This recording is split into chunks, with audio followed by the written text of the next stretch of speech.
Merry Christmas. It's great to see you all here tonight. What does Christmas mean to you?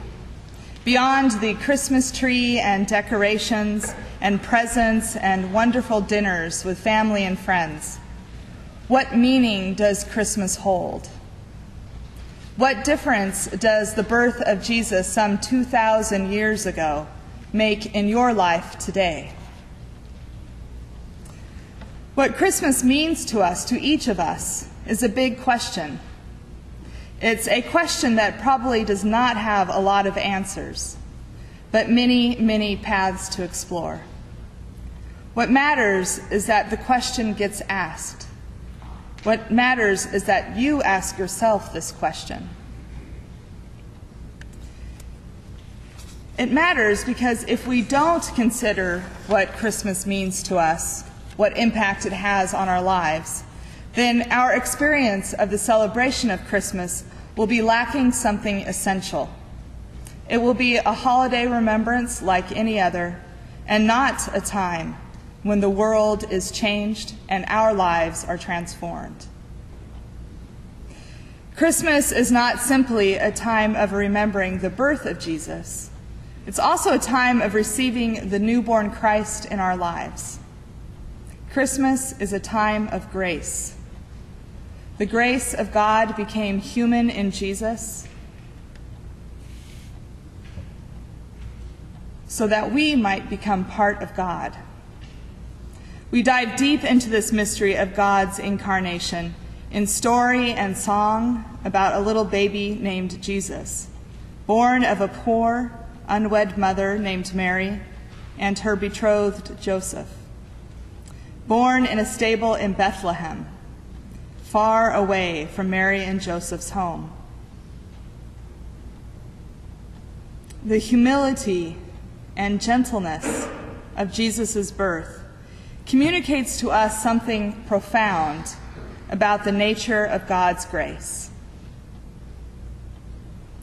God's grace is not given to the powerful, to the strong, to the perfectly put together people in the world.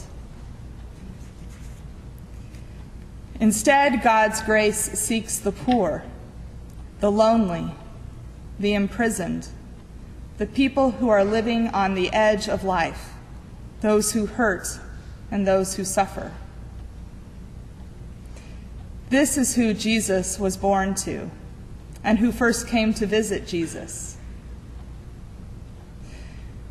The shepherds that we heard about tonight in Luke's gospel were marginal people. They were dirty, fly-by-night riffraff, not the sort of person to be the first to visit the Messiah. Yet the grace of God spoke to these shepherds and said, "Look, over here grace is waiting for you. Hope is waiting for you. Love is waiting for you." And so the shepherds went and saw for themselves.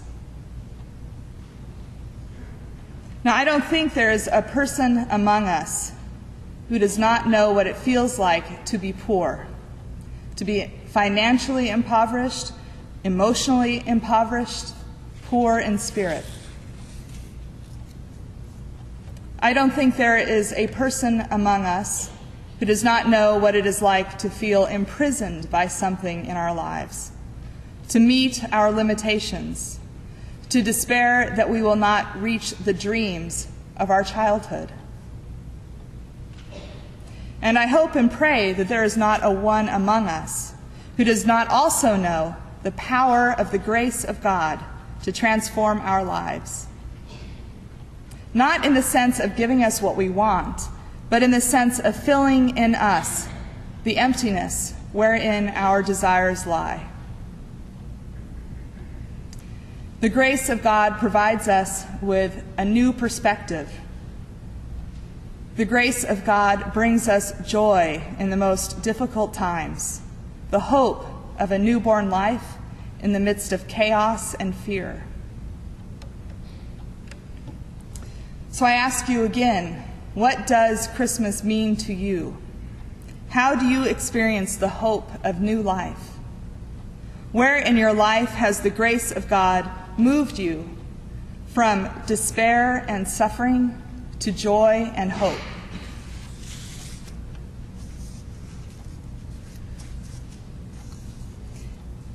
Several years ago, there was a popular song on the radio by Joan Osborne called "What If God Was One of Us?" In this song, the singer asks several questions that point to what the grace of Christmas offers us. She asks, if God had a name, what would it be?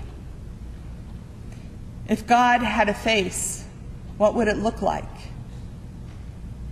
And would you want to see it? If you were faced with him in all his glory, what would you ask if you had just one question? I think these are all questions that we ask in the depths of our hearts, questions we ponder when we have a moment to consider the trajectory of our lives, the direction we are heading, when we wonder if God is out there, if God really exists. The great gift of grace that we receive at Christmas is knowing that God does have a face. It is the compassionate face of Jesus. God does have a name, and that name is love. God does come to us in all God's glory, in the ways that God's light shines on us in the darkest, longest nights, in the ways we come to know what love means by taking the risk of loving each other.